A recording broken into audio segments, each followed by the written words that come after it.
Hello, and welcome back to the Magical Cottage here at OwlMoon Homestead. In 2025, I'm going to be emphasizing my witch's victory garden that I'm really going to be emphasizing a lot more in my videos. At the present time, we may be facing some food shortages, especially in the area of produce. And we also want to focus on local practices that we can be using that will create more sustainability and that will be more environmentally friendly.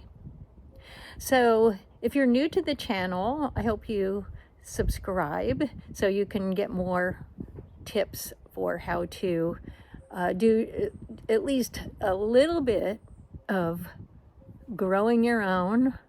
And there's different ways of doing this. Even if you live in an apartment, you can grow a few things, and we'll talk about other possibilities in the community, ways you can get fresh produce and ways that you can emphasize sustainability and at the same time helping other people.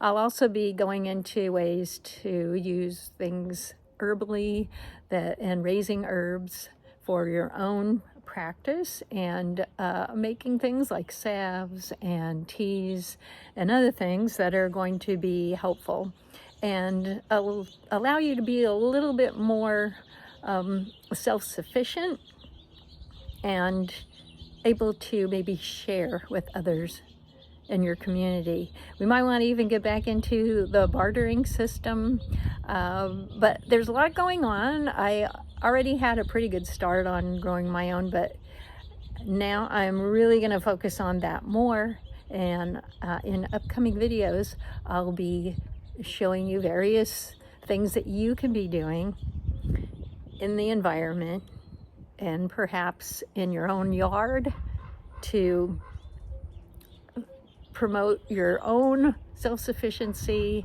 and help with maintaining a healthy environment, as well as a lot more sustainability.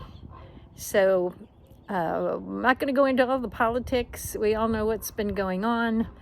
Here in California, we went through a very weird, strange drought with some horrible winds, and finally we're starting to get some more rain, but we had to a lot of us went through the wildfires. We had one that broke out close by here.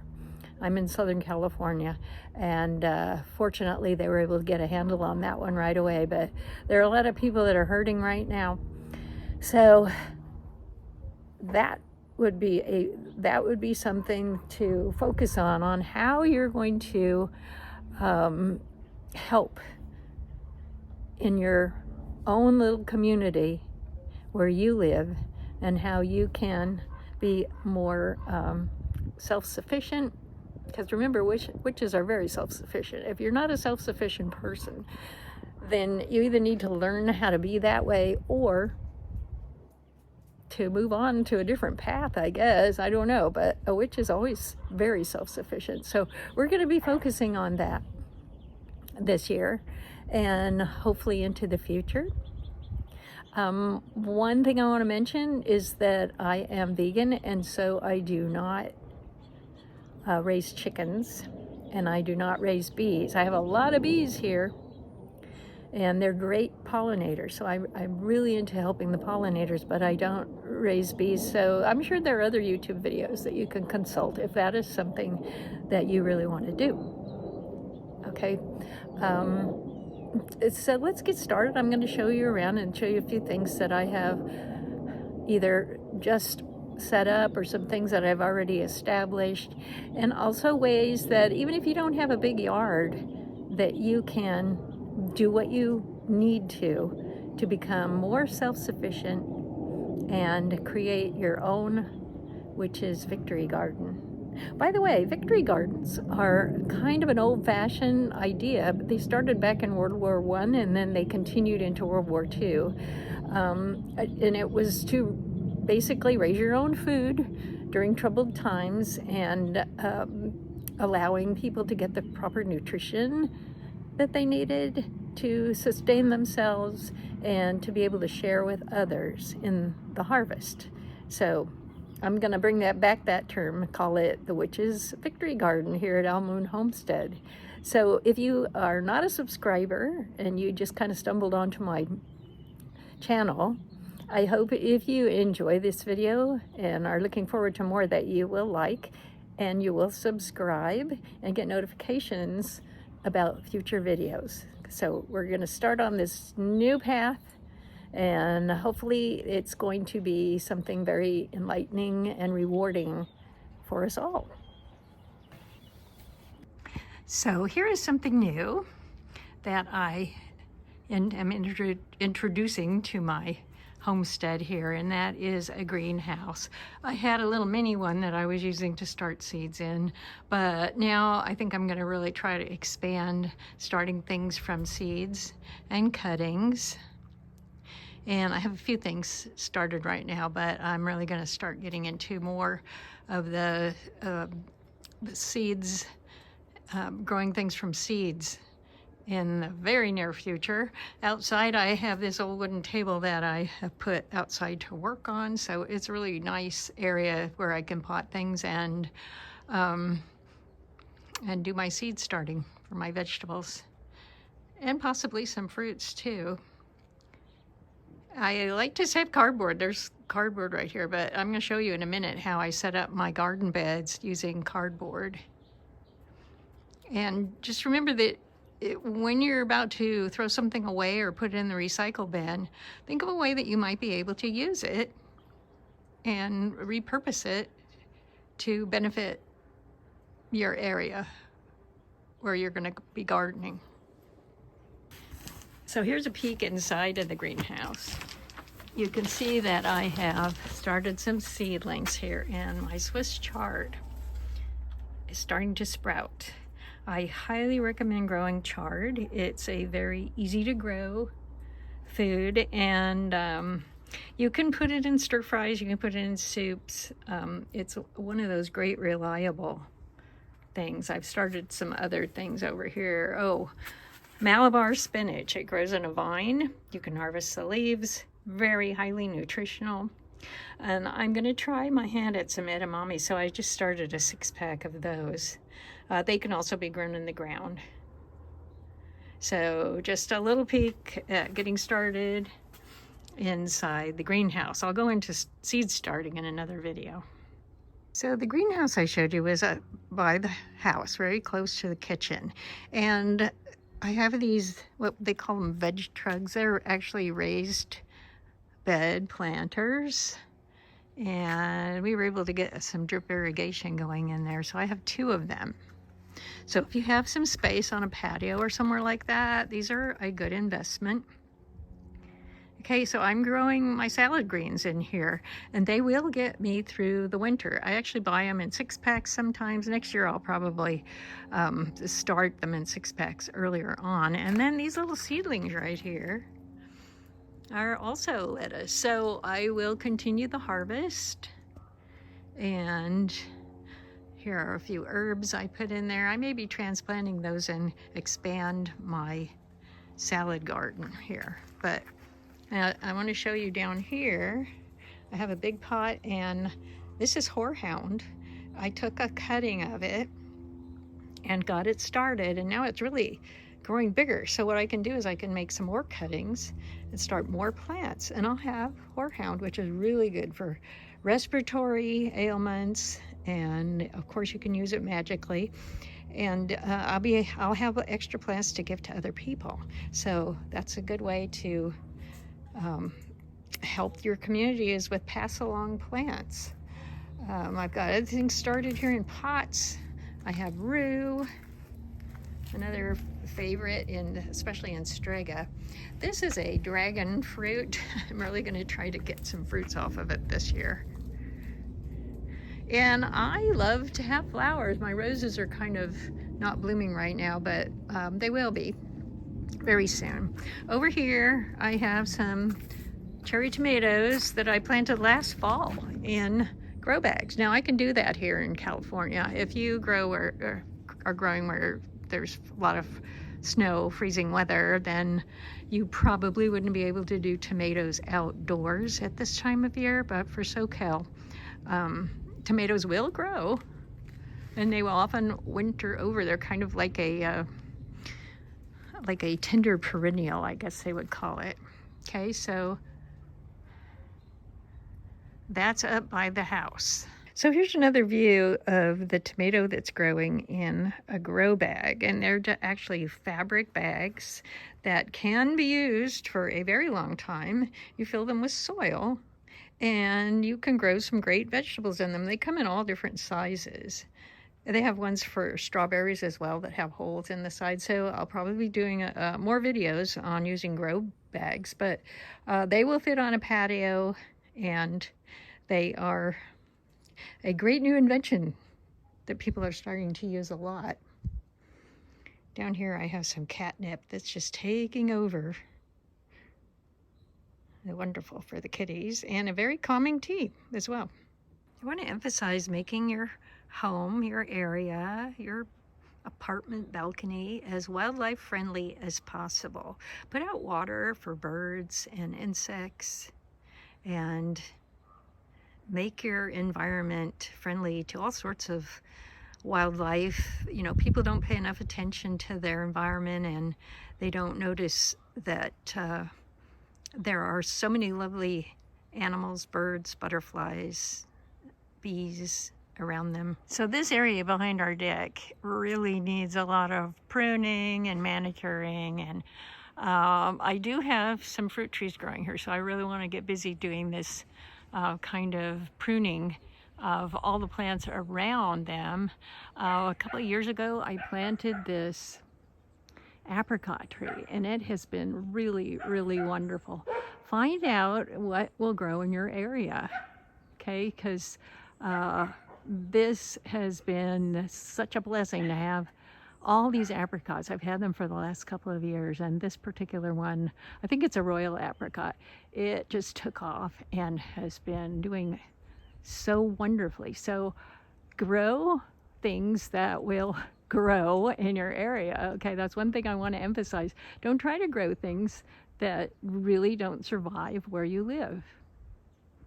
Okay, apricot, great here in SoCal, maybe not so great in some other parts of the country.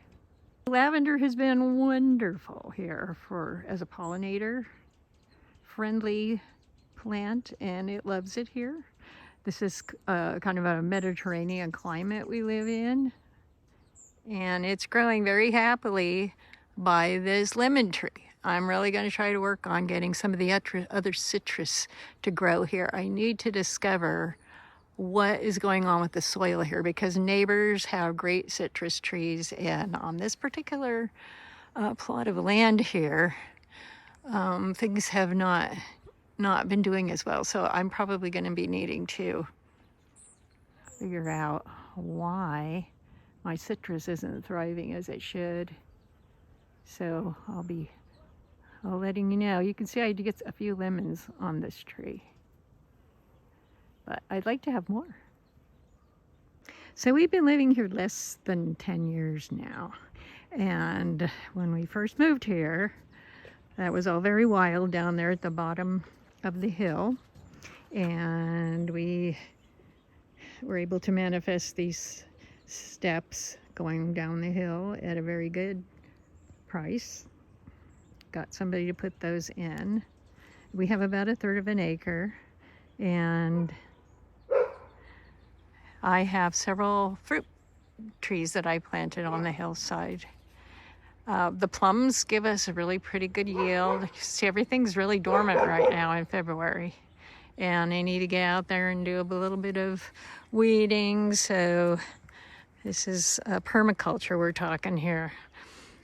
It's not something you're going to see in house and garden, okay? This is gardening with nature. Here is an apple tree that's kind of an early blooming apple tree that's getting some flowers on it already. And it is a tree that does not need a lot of winter chilling, okay? So very well adapted to this climate here. All right, and I also have a peach tree. Still hasn't put out any flowers. And there's another later blooming apple. And lots of herbs. I have a lot of white sage. It is a native to this part of the country. And other sages as well. I need to work on my paths going across the hillside here. And so got a lot more work to do here. So the reality here is that I have had to learn how to garden with gophers. You can see these craters here is where the dogs have been digging because they sense that there have been gophers down there, and indeed there have. So I will be going over tips on how to manage gardening with gophers and other critters. I'm not going to call them pests because they have a right to be wherever they are, and I will not be dealing with them in a cruel manner at all. I'd like to discourage them and try to get them to maybe go somewhere else instead of eating my plants. So I'm expanding on the use of these garden beds down here, and I have developed a method that seems to work pretty well. I put that cardboard, remember I told you I save cardboard, especially big pieces of cardboard, and I put them down. They are biodegradable. I put them down where I want my garden bed to be, and I put down some chicken wire. You can either put down the chicken wire first and then the cardboard, however you want to do. It's true the chicken wire does not decompose into the earth, but actually that's the whole idea. I'm going to be filling this up with a lot of leaves. Instead of putting them in the green barrel, I'm going to be putting them in my planters for them to decompose over the winter and provide a lot of humus. And I will be also using some of the soil around here to fill them. And also my worms. I have to talk to you about vermiculture. It is fantastic. I love it. So you can see that I have a couple more garden beds here. And a couple more over here. And they have been the answer to, number one, dealing with gophers, because I can protect my plants most of the time. And keeping things in an order and make it easier to plan things out. I really would love to just be able to dig the soil here, but it's just not practical. So this is my solution to gardening at OwlMoon Homestead. I was talking to you about using earthworms and earthworm castings in your garden. And this is an area where I have put a lot of earthworms, and if I dig down enough here, I will be able to find some earthworms. They are decomposing all of these, or composting I should say, all of these leaves and things that I piled in here. Let me see if I can step over here and find some little wigglies for you. There's one right down in there. They're working on it. There's a lot more where that one came from. See him? Right there. Yeah, he's working on it. He's going to make some wonderful soil there for plants to grow in. I have my little hut set up down here. It keeps some gardening tools in there, but I'm also going to be using it to dry herbs after I harvest them. And that makes a nice little workspace where I can also use this as a meditation area, circle area. Kind of a long walk up all those steps. So another thing I've done recently is I planted some more fruit trees down here. These are semi-dwarf. So here's another apple tree. And here is another apple tree of a similar variety, but not the same variety, because they will cross-pollinate and increase the harvest over time. Now it may take a couple of years before they really start producing. But right here I've got another apricot tree that I just planted, bare root. It just looks like a stick right now, but it will grow. It will. And I've got a little sitting area, another water source for the wildlife. A lot more lavender. The bees love it. They love the rosemary too. So I grow that. And over in here, I have another apricot tree that I planted and some grapevines over by the fence. There's a grapevine. Now, that wire basket thing you see right there, that's a gopher basket. And the gophers actually go after the plant's roots. And so this will shield the plant's roots from the gophers. So that's a grapevine right there, and I've shielded its roots. And I've had pretty good luck using these gopher shields. All right. Hey, no digging. I'm going to be trying to create a lot of nice little sitting areas where I can sit and recharge and connect with nature. You have to take a break every once in a while when you're working in your garden, in your victory garden. Right there, that thing with the bottles on it. Something my son made me. He welded rebar onto a post, and the bottles, it's kind of an old-fashioned garden thing that people would put out, and the bottles are supposed to trap astral nasties that may be coming around your house. They get stuck inside the bottle and can't get out, I guess. Anyway, I think they're kind of cute, and he made me one. Put bottles on there. Kind of a decoration. Scarecrow needs a new outfit and a new hat, probably. So this is just an overview of what's happening here right now. I've really got my work cut out for me. I want to expand my growing areas and also my growing knowledge, because you know what? People say, oh, I can't do that. I have a brown thumb. Well, you know what? Everybody starts out with a brown thumb. And the only way to develop a green thumb is by trying, planting things, reading, talking to other people who are veteran growers, and trying to increase your knowledge. And that is the only way to become a person with a green thumb. Actually, there's one other thing. You do need to really try to get out and connect with nature and talk to the plants, talk to the animals. And after a while, they will answer you back. So stop by often, because I'm going to go into a lot more detail on how to use some of the practices I've covered in this first video. And I think we're going to have a nice time exploring our wonderful witch's victory garden. So bye.